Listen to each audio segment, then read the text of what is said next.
We stand together with Ukraine against President Putin's war, which threatens the principles at the heart of the international rules-based order, including that all nations should be able to chart their own path and have their sovereignty, their independence, their territorial integrity respected. In the face of these and other challenges, today we discuss ways to deepen our coordination, including on Allied command and control, intelligence, surveillance, and reconnaissance, joint and shared usage of facilities, increased bilateral exercises. More than ever before, we're buttressing the U.S.-Japan alliance through deeper cooperation with other allies and partners through both regional and multilateral bodies. In the face of the DPRK's unlawful and reckless missile launches, including the launch of a long-range ballistic missile over Japan in October, we're deepening our trilateral cooperation with the Republic of Korea to deter and, if necessary, defend against aggression. That's a pledge the leaders of our three countries underscored in their November trilateral summit.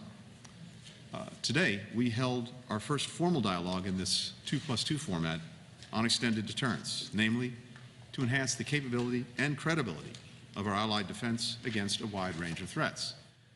In June of 2022, Prime Minister Kishida became the first Japanese leader to attend a NATO summit. Japan is spearheading the NATO Asia-Pacific Partners Group, demonstrating the growing synergy between our Atlantic and Pacific alliances. We're working together with our G7 partners to impose coordinated sanctions on Russia for its aggression in Ukraine and to help Ukraine repair, restore, and defend its embattled energy grid. We look forward to Japan's leadership in driving an ambitious agenda on these and other priorities during its presidency of the G7 this year, culminating in the Hiroshima summit. Japan has also stepped up to help our European friends diversify their LNG supply in response to President Putin's weaponization of energy. We're working to advance peace and security through regional bodies like ASEAN, whose centrality is vital to the Indo-Pacific, and through the Quad, including by working with India and Australia to expand what we call maritime domain awareness, basically giving our partners a better ability to detect and respond to challenges in their territorial waters, like illegal fishing, trafficking, climate-related disasters. At the United Nations, we're rallying member states to defend the rights at the core of the United Nations Charter. It's been less than 2 weeks since Japan took its non-permanent seat at the Security Council. Already, we see its leadership on key priorities like peace building, Afghanistan, and the foreign minister will chair tomorrow on the rule of law. And because our national security strategy is so bound up in our economic and energy security, we're strengthening our cooperation in these spheres as well. In May, we joined a dozen other economies that represent 40% of global GDP to launch the Indo-Pacific Economic Framework, which sets out a roadmap to help our economies grow faster and fairer so that all of our people can reach their full potential. Last month, we kicked off the first Japan-U.S. Energy Security Dialogue. Tomorrow, our governments will co-host the 5th Indo-Pacific Business Forum in Tokyo. We're constantly expanding the horizons of our cooperation beyond even our planet. Later this week, Foreign Minister and I will sign a new agreement on U.S.-Japan cooperation in space. This agreement has been a decade in the making. It covers everything from joint research to working together to land the first woman and person of color on the moon. The bottom line is this: we and our people are always stronger and more secure together. Today, we've taken yet another step toward tightening already incredibly strong bonds. With that, Yogi, the floor is yours. 先ほどブリンケン長官、オースティ長官および浜田大臣と日米2+2を対面で開催をしまして、極めて有意義な意見交換を行うことができました。前回の日米2+2から約1年がこの経過をしましたが、この間にロシアによるウクライナ侵略といった国際秩序の根幹を揺るがす出来事が生じ、国際社会は歴史の岐路に立たされることになりました。安全保障環境が一層厳しさを増す中で、今回の日米2+2は、日米両国の戦略文書発表後のタイミングでの開催となりました。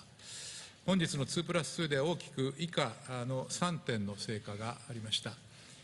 まず第一に、両国の戦略文書を踏まえながら、地域の戦略環境に関する認識を丁寧にすり合わせるための突っ込んだ議論を行うことができました。具体的にはまず、中国はこれまでにない最大の戦略的挑戦であり、同国の自らの利益のために国際秩序を作り変えようとする外交政策は、日米同盟及び国際社会全体にとっての深刻な懸念であるという認識を共有をいたしました。その上で、尖閣諸島での日本の長きにわたる姿勢を損なおうとする行為を含めて、東シナ海における中国の力による一方的な現状変更の試みに、日米で引き続き結束して反対することを確認をいたしました。南シナ海における中国の不法な主張や、威嚇的で挑発的な活動への強い反対についても確認をしました。また両国の台湾に関する基本的立場には変更はないこと、さらに国際社会の安全と繁栄に不可欠な要素である台湾海峡の平和と安定の維持の重要性を確認をしました。同時に中国との間で安全保障面を含む意思疎通を強化していく方針に変更はないことも確認をいたしました。またロシアについては、ウクライナ侵略が国際秩序の根幹を揺るがすものである点を改めて確認しつつ、ロシアによる無謀な核のレトリックや民生インフラへの攻撃を非難するとともに、ウクライナに対する強力な支援を継続していくことで一致をいたしました。加えて、中ロの軍事面での協力強化についての懸念を共有をいたしました。さらに北朝鮮については、過去1年間の前例のない数の弾道ミサイル発射を強く非難するとともに、安保理決議に基づく北朝鮮の完全な非核化への揺るぎないコミットメントを再確認し、拉致問題の即時解決を含め、北朝鮮への対応において引き続き緊密に連携することで、米国と完全な意見の一致を見たところでございます。また、日米韓協力の深化の必要性についても一致をいたしました。第2に、一層厳しさを増す安全保障環境における新たな戦略を踏まえ、日米同盟の抑止力、対処力強化に向けた今後の取り組みを確認をいたしました。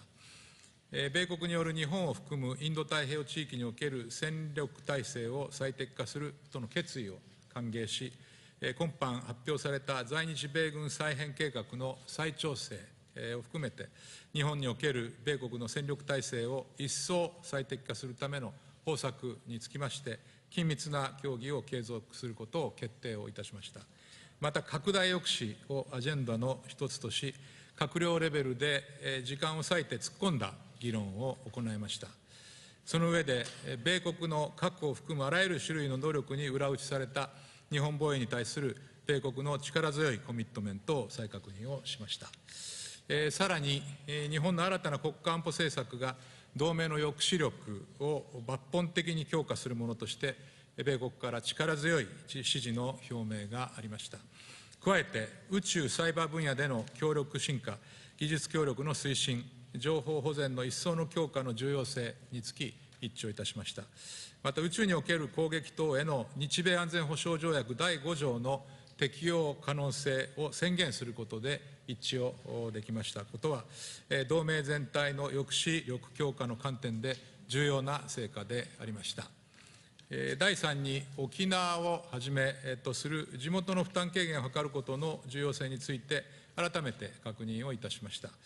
普天間飛行場の継続的な使用を避けるためには、辺野古への移設が唯一の解決策であることを改めて確認をいたしました。また、私からは地元への影響に最大限配慮した安全な運用、早期の通報を含む事件事故での適切な対応、環境問題などについても米側に改めて要請し、緊密に連携していくことを確認をいたしました。今回の日米2+2の結果として発出されました共同発表は、戦略的競争の新たな時代において勝利するための体制を取る現代化された同盟のビジョンを提示するものであります。スピード感を持ってこれを実行に移し、浜田大臣、ブリンケン長官、オースティン長官とともに日米同盟を絶えず強化をしてまいります。私からは以上です。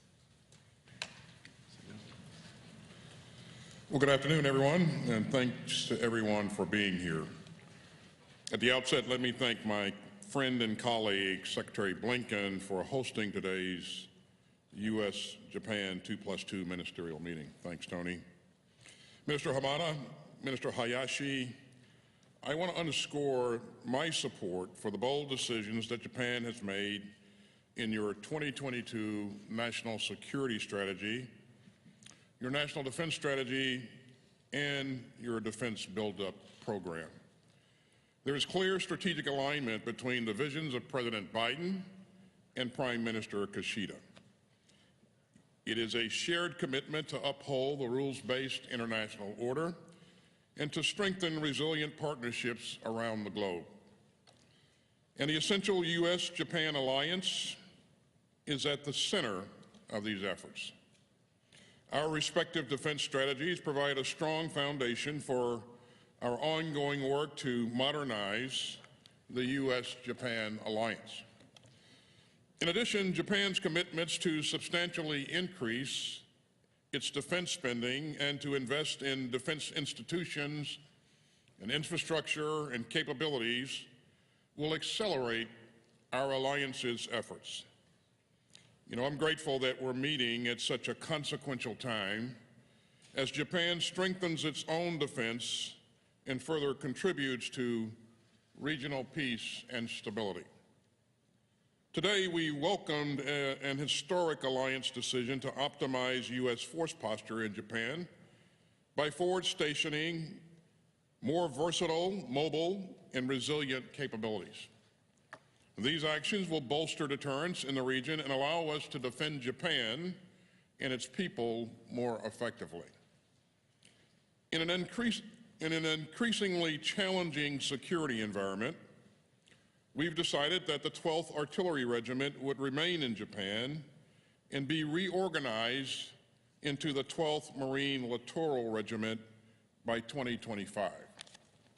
We will equip this new formation with advanced intelligence, surveillance and reconnaissance, as well as anti-ship and transportation capabilities that are relevant to the current and future threat environments. These posture updates adhere to the basic tenets of the 2012 realignment plan, and they will strengthen our alliance's ability to maintain regional peace and stability. We also discussed updating our alliance's roles and missions so that Japan can more actively contribute to regional security alongside the United States and other like-minded partners. And so in our meeting today, we strongly endorse Japan's decision to acquire a counterstrike capability.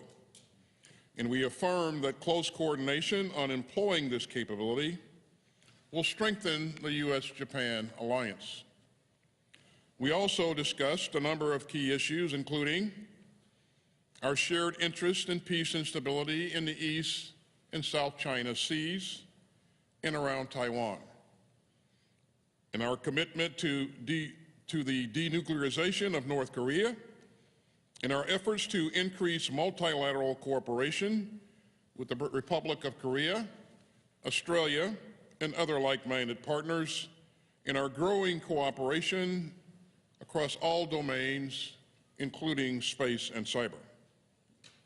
Now, as you've heard me say before, the People's Republic of China is a pacing challenge for the Department of Defense.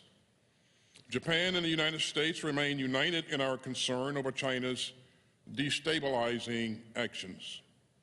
And I want to reaffirm the United States' ironclad commitment to defend Japan with the full range of capabilities, including nuclear, and underscore that Article 5 of the Mutual Security Treaty applies to the Senkaku Islands. And tomorrow, Minister Hamada and I will sign new arrangements that will increase opportunities for the Japanese and the United States defense enterprises to closely cooperate on advanced technologies, as well as increase linkages between our respective industrial bases. In our close consultations today have advanced our alliance's efforts to address common challenges ahead of President Biden and Prime Minister Kishida's meeting at the White House this week. I'll close by reiterating that the U.S.-Japan alliance remains a cornerstone of our Indo-Pacific strategy. and it's critical to upholding a free and open regional order. Our alliance is stronger than ever, building on a foundation of teamwork, trust, and shared values that has underpinned our relationship for decades. And so there is no challenge that we can overcome if we continue to work shoulder to shoulder. Thank you. はじめにオースティン長官、ブリンケン長官、そして本会合の開催に尽力された米側関係者の皆様に感謝申し上げる次第であります。我々を取り巻く安全保障環境の厳しさは、すでに3人の閣僚が述べた通りであります。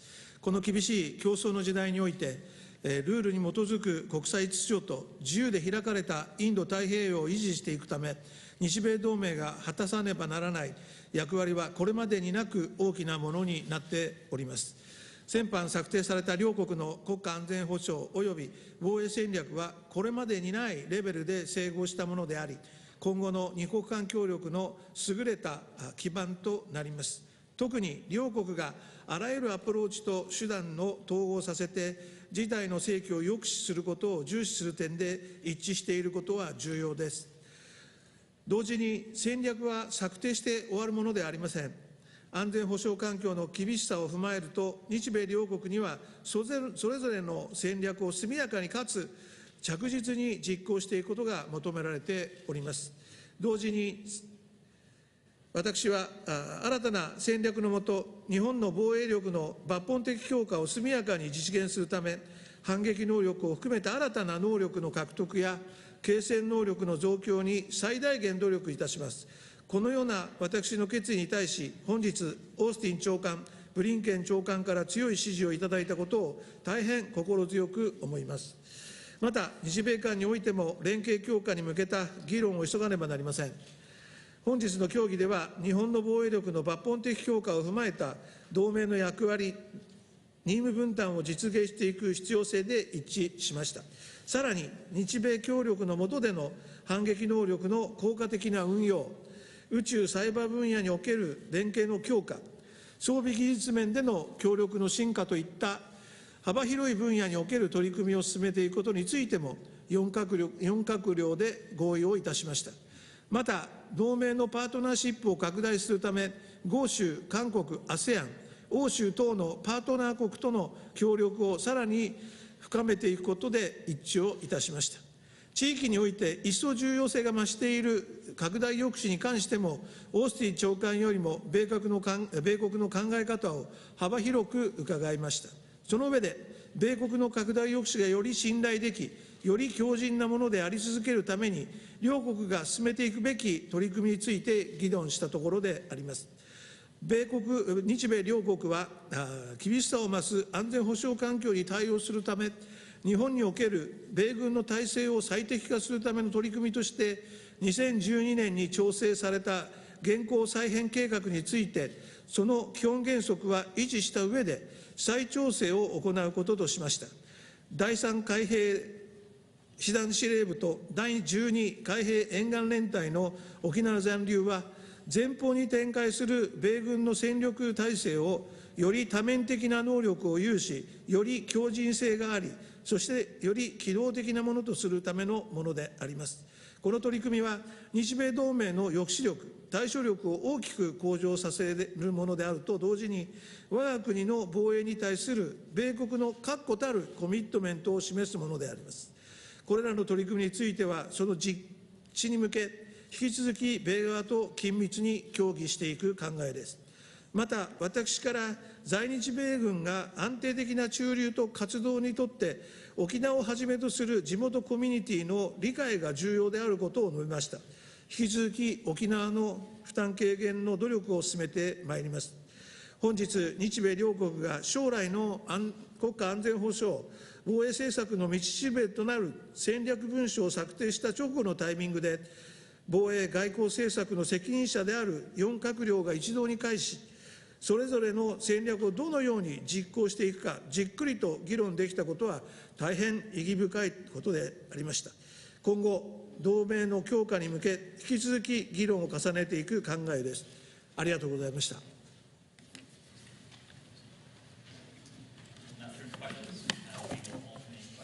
Side. We will start with Sean Tandon of the AFP. Hi there. Good evening. Thanks for this. Could I follow up on a couple of things that you just announced? Speaking about the Marine Littoral Regiment, both the Defense Secretary and Defense Minister spoke of the increasingly challenging security environment. Can you be more specific in what you're responding to? Is it specifically China? Are these contingencies in Taiwan or potentially in the Senkaku Islands, North Korea? And also, you mentioned the impact in Okinawa. Is there any concern that this could aggravate tensions locally in Okinawa? Will this result in a net increase in the forces there? And if you don't mind, could I also ask about space? There have been some reports that space will now be included as part of the defense partnership. Could you comment on that? And on the American side, if you don't mind, a couple of questions that are a little bit off topic. To Secretary Austin, the situation in Ukraine, Solidar. There have been lots of reports. The Wagner Group has claimed to control it, and there's been another shakeup in the Russian military command. What do you make of this? Do you think that it's fallen? What significance do you see? And Secretary Blinken, a couple of days ago, you're just in Latin America yesterday, but a couple of days ago in Brazil, there was, of course, the unrest. Former President Bolsonaro remains in the United States. There have been some calls from the Democratic Party to make a persona non grata. How tenable is it for him to stay in Florida despite what happened a couple of days ago in Brasilia? Thanks very much. You want to start? So I lost count on a number of questions, but we'll try to knock them down. If we miss one, then we'll double back. First, let me begin with the question you asked on Solidar and whether or not it's fallen to the Russians. At this point, we can't corroborate that reporting. Of course, I've seen some of that reporting. But you know that this has been a very fluid, dynamic environment, dynamic fight in that area. It's gone back and forth a number of times, and it really is some pretty brutal fighting. But the Ukrainians have acquitted themselves very, very in a very impressive fashion as they continued to fight a very determined fight. We are focused on doing everything we can to help make sure that the Ukrainians have the capabilities that they need to be successful in their efforts to defend their sovereign territory. You know, I talk to my counterpart routinely. We're going to conduct another Ukraine contact group, defense contact group meeting next week in Germany, where we'll get 50 or so ministers of defense together to talk about what Ukraine's needs are now and what they need to be successful going forward. So you've heard us say over and over again that we're going to support Ukraine for as long as it takes, and from everything that I can see from our allies and partners, they feel the same way. So we remain united in our efforts. On the Marine Littoral Regiment, we believe that this capability brings a tremendous capability to the alliance. We're replacing an artillery regiment with an outfit that's more lethal, more agile, more capable. And as you have seen from what's been published on this particular formation, it consists of a combat element, which is a battalion-size element, a long-range fires element, which allows us to gives us an anti-ship capability, which I think is very, very important, and also a logistical element that helps sustain the overall regiment there. So I think this is going to contribute in a major way in our efforts to help defend Japan and also promote a free and open Indo-Pacific. And that's really our focus. You know, Japan, we share a common vision with Japan to maintain a free and open Indo-Pacific, and all the things that we're doing, points towards that direction. So I'm going to stop there and allow Minister Hamada to comment, if you'd like. 海兵隊の今のお話に関しましてですが、我々とすれば、沖縄におけるいろいろな今、再編等々たくさんお話があったわけでありますけれども、これに対しては、我々理解をし、そしてまた米軍との調整も含めて、これから議論していくところが多々あるわけでございます。いずれにしてもこの沖縄の問題に関しては、大変コミュニティとの関係もあり、我々の説明の努力をこれから重ねることによって、この問題に解決をしていきたいというふうに考えているところであります。Sean, just to respond, I think, to a couple of other questions you asked. First, in terms of the security environment that we're dealing with, I think it's no secret that it is a more challenging one. And we see different challenges to the status quo coming from different countries, including China, including the DPRK, including, of course, Russia. Even though that aggression against Ukraine is happening in Europe, it has profound implications for countries around the world, including in Asia, because this is not only a challenge to Ukraine and the lives and livelihoods of its people, it's a challenge to the entire international rules-based order and the very principles that underlie that order that are so important in every part of the world: sovereignty, independence, territorial integrity, the right to shape your own future. That's why Japan from day one has been such a strong partner with us and many other countries in seeking to uphold that order, whether it comes to Russia's aggression or in any other areas. You asked about our cooperation in space. Well, there's cooperation in cyberspace and there's cooperation in outer space. We'll be putting out a statement, if it's not already out, that reflects the additional steps that we've taken. But this is very significant. We're working to deepen our cooperation across every realm: land, sea, air, and yes, space, cyber, and outer. The outer space component of this is important to the security and prosperity of our alliance.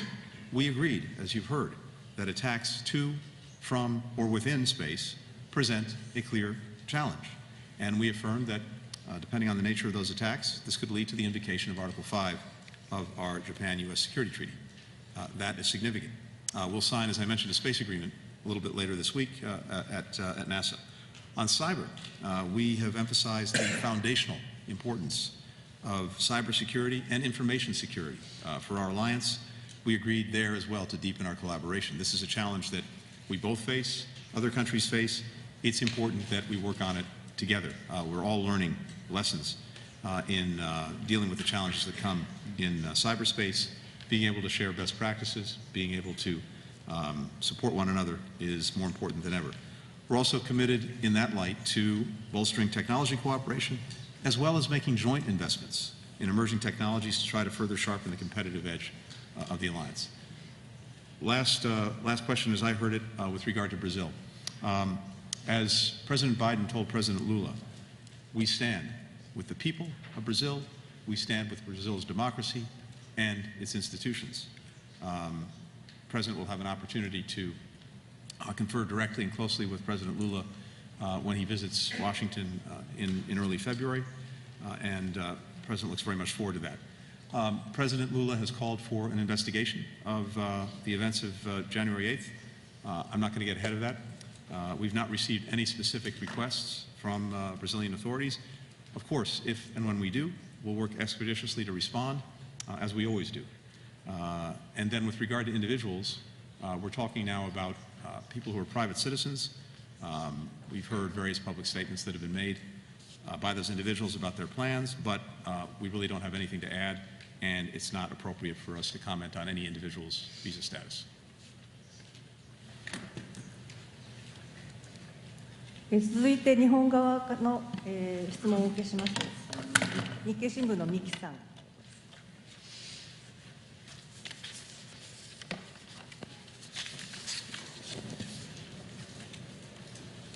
日本経済新聞の三木と申します。ありがとうございます。日米の外務・防衛両閣僚にお伺いします。東アジアでも力による一方的な現状変更が懸念されています。台湾有事のリスクも指摘されている中で、今回の2+2では日本の特に南西方面、これまでもお話ありましたけれども、南西方面の防衛強化に向けて日米でどう取り組み抑止力を高めると一致されましたでしょうか。これから台湾有事を見据えた自衛隊と米軍の一体運用をどのように進めていく予定でしょうか。また、日米両国は昨年改定した国家安保戦略の中で、中国の現状認識をともに国際秩序などへの挑戦と位置づけました。東アジアでの中国の安全保障上のリスクをどう捉えて、どう対応していくのか、お考えをお聞かせください。まず南西諸島ですが、我が国周辺の安全保障環境が格段と厳しさを増す中で、南西諸島を含む我が国防衛の強化を図るためにですね、日米同盟の抑止力及び対処力の強化、これは急務でありまして、今般の日米2+2において、日本に対する武力攻撃及び地域における安定を損なう行動を抑止するためのですね、平時における共同の取り組みの決定的な重要性について一致をしたところでございます。こうした日米双方の一致した認識を踏まえて、今般発出した共同声明にも具体的な取り組みを記載したわけですが、例えば南西諸島を含む地域において、日米の施設の共同使用、これを拡大してですね、共同演習、訓練を増加させるといったようなこと、これもその取り組みに含まれます。また台湾に関してですが、台湾有事という仮定の質問にお答えすることは差し控えたいと思いますが、政府としては台湾海峡の平和と安定、これは我が国の安全保障はもとより、国際社会全体の安定にとっても重要であり、台湾をめぐる問題がこの対話により平和的に解決されることを期待するというのが従来からの一貫した立場でございます。また中国についてですが、新たな国家安全保障戦略にも明記をいたしましたとおり、現在の中国の対外的な姿勢、また軍事動向等はですね、我が国と国際社会の深刻な懸念事項であり、我が国の平和と安全及び国際社会の平和と安定を確保して、法の支配に基づく国際秩序を強化する上で、これまでにない最大の戦略的な挑戦であると認識をしております。同時に日中両国は地域と国際社会の平和と繁栄にとってともに重要なですね、責任を有しておりまして、日中両国が建設的かつ安定的な関係を構築していくことが、インド太平洋地域を含む国際社会の平和と安定にとっても不可欠であると考えております。防衛大臣。はい、今、林大臣から説明のあった通りであります。我々、この日米のこの双方の一致した認識を踏まえてですね、南西諸島を含む地域において、日米の視察の共同使用を拡大し、共同演習、訓練を増加させることをコミットいたしました。こういった形で、我々、この日米同盟の抑止力、対処力を一層強化する必要があり、本日の議論も踏まえ、引き続き米国と緊密に連携しながら、日米同盟のさらなる強化のための取り組みを進めてまいりたいと考えております。以上です。I have a little to add because my colleagues have covered it so well. Suffice to say that, first, we are united in ways that, at least in my experience over the last 30 years, we've never been before. There's greater convergence in our approach, greater alignment in our approach, both in terms of the way we see the challenges and how we propose to respond to them than ever before. And I think that's very significant, and you've heard both ministers speak to it. The statements that we're putting out, or we've already put out this afternoon, will reflect in detail that alignment, that convergence between Japan and the United States. When it comes to Taiwan, I think it's very important to note that what we've seen from China in recent years, not recent months, recent years, is unfortunately an effort to undermine the long-standing status quo, a status quo that's maintained peace and stability for decades. We, on the other hand, want to sustain that status quo. We want to bolster it. We oppose any unilateral change to the status quo by either side. We'll continue for a calm, resolute approach to uphold peace and stability. Japan and the United States are united in that effort. As you've heard us say, our alliance is a cornerstone of peace, security, and prosperity in the Indo-Pacific, and the steps that we announced today will strengthen the alliance's ability to uphold the rules-based order that we are both very much committed to.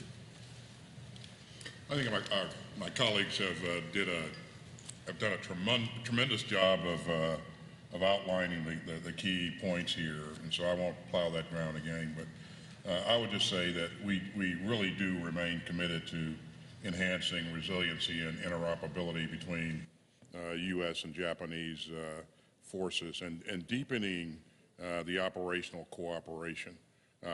So the things that we touched upon today, especially the agreement to increase bilateral exercises and training, I think are a real powerful statement of that commitment. So I look forward to continuing to work with my colleagues on these issues going forward. Our next question goes to Ryo Kiyomaya from Asahi Shimbun. Thank you so much. I'm Ryo Kiyomiya from Asahi Shimbun, Washington, D.C. Bureau. I have questions for each of you. First, Secretary Austin, while U.S. and Japan share the concern about China's military aggression, how can the U.S. manage the relationship with China and avoid miscalculation leading to the contingencies? And last October, you said that you don't see an imminent invasion of Taiwan by China. Do you still hold that view? And also, if I may, Japan decided to establish a self-defense force joint headquarters. From your perspective, what would be the ideal alliance command and control relationship between US and Japan to enhance the interoperability and readiness? And Secretary Blinken, regarding US-China relations, how do you plan to manage and build the relationship with China during your upcoming engagement with China? And also, what kind of role do you expect Japan to play in diplomacy to manage this relationship? Finally, to Minister Hamada and Minister Hayashi, there is a growing sense of risk about China's invasion of Taiwan. In the previous 2+2 meeting, US and Japan welcomed the robust progress on bilateral planning for contingencies. How would you evaluate the current progress on bilateral planning for contingencies so far with the US? Also, from the perspective of deterring China's aggression, how do you evaluate the recent US announcement of reorganization of Marines in Okinawa into the Marine Littoral Regiment? Thank you. Okay, thank you. I think your first question was, how do we avoid miscalculation? You've heard me say a number of times that it's absolutely critical that leaders of great powers maintain open lines of communication and be able to talk with each other. And that way we can avoid miscalculation wherever possible. And you see us continuing to try to ensure that we keep those lines open. And I would invite my colleagues in China to meet us halfway there and work hard to keep those lines of communication open. And that is the primary and best way to avoid that miscalculation. Of course, you know, I believe that our forces are trained and disciplined to the degree that, you know, they're going to do everything within their power to avoid any kind of misunderstanding or miscalculation. But again, that dialogue is enormously important. So, and then your second question was regarding whether or not whether or not an invasion of Taiwan by China is imminent. You know, I won't second guess Mr. Xi, but what I will tell you, what we're seeing recently some very provocative behavior on the part of China's forces and their attempt to reestablish a new normal. So we've seen increased activity, aerial activity in the Straits. We've seen increased surface vessel activity around Taiwan. And again, we believe that they endeavor to establish a new normal, but whether or not that means that an invasion is imminent, I seriously doubt that. So we will continue to watch and we will continue to work with our allies and partners to do everything that we can to ensure that we promote peace and stability in the Strait and in the region overall. And just quickly more broadly to add to that on China, as you know, President Biden, President Xi had a very open, candid conversation during the last G20 meeting in Bali, and they spoke about our intentions. President Biden shared our intentions and our priorities, and we got some sense of that from President Xi as well. As the Secretary of Defense just said, these lines of communication, starting with the presidents, but also including many of us, are vitally important to keep open, and I would hope to deepen, because as the Secretary of Defense said, what we don't want is for any misunderstanding to veer into conflict. I will have an opportunity to travel to China in the coming weeks to follow up on the President's discussions, precisely to move forward on those lines of communication between us. Both of our countries, Japan and the United States, have complex and consequential relationships with China. And there are clearly aspects of intense competition between us. There are aspects as well of cooperation. And it's important to see if we can pursue those. We hear from countries around the world the desire for the United States, China, Japan to manage this relationship responsibly, and if there are areas where we can cooperate that would be to the benefit not only of our own people, but of people around the world, whether it's in climate, whether it's in global health, whether it's in dealing with drugs, we should pursue them. But we are going to compete vigorously. The President's been very clear about that. We're not looking for conflict. We'll manage the competition responsibly, but we will compete vigorously. And we will seek to keep these lines of communication open and do all that we can to establish guardrails to prevent competition, as I said, from veering into conflict. まずは米国による日本を含むインド太平洋地域におけるですね、戦略体制を最適化するという決意を歓迎して、今般発表されました在日米軍再編計画の再調整を含めてですね、日本における米国の戦力体制を一層最適化するための方策について緊密な協議を継続することを決定をしたところでございます。また必ずしもご質問の趣旨を正確に捉えているかどうか分かりませんが、もしご質問がガイドラインについてということであれば、この日米ガイドラインに関する議論は今日はございませんでした。日米ガイドラインの見直しの必要性について不断に検討はしていきますけれども、いずれにしても直ちに日米ガイドラインの見直しが必要となるということを考えてはいないということでございます。私の方からは共同計画についてはですね、2015年に作成された日米防衛協力のための指針のもと、日米両政府は共同計画を策定・更新することとしており、今回も緊急事態に関する共同計画作業の着実な進展を歓迎をいたしました。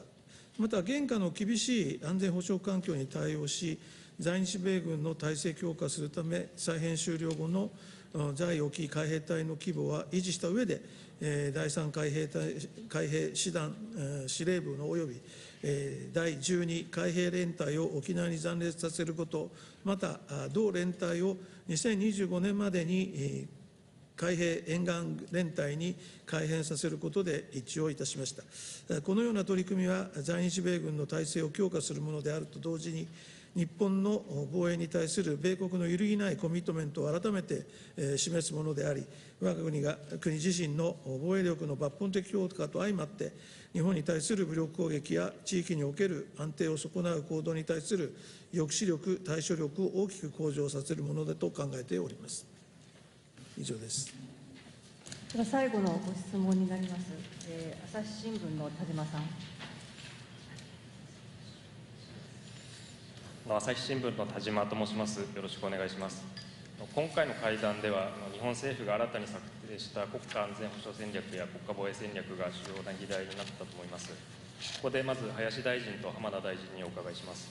反撃能力を含めた防衛力の抜本的な強化や、その裏付けとなる防衛費の大幅な増加の意義や狙いについて、アメリカ側にどのような説明をされましたでしょうか。教えてください。次にアメリカのブリンケン国務長官とオースティン国防長官にお伺いします。日本の防衛力強化の取り組みをどう評価されるでしょうか。また、日米両国の新たな戦略が出揃ったことで、今後、日米の抑止力、対処力を具体的にどのように高めていくつもりでしょうか。また、先ほど林大臣の方からガイドラインの話がありましたが、日米ガイドラインの改定の必要性について、どうお考えでしょうか。よろしくお願いします。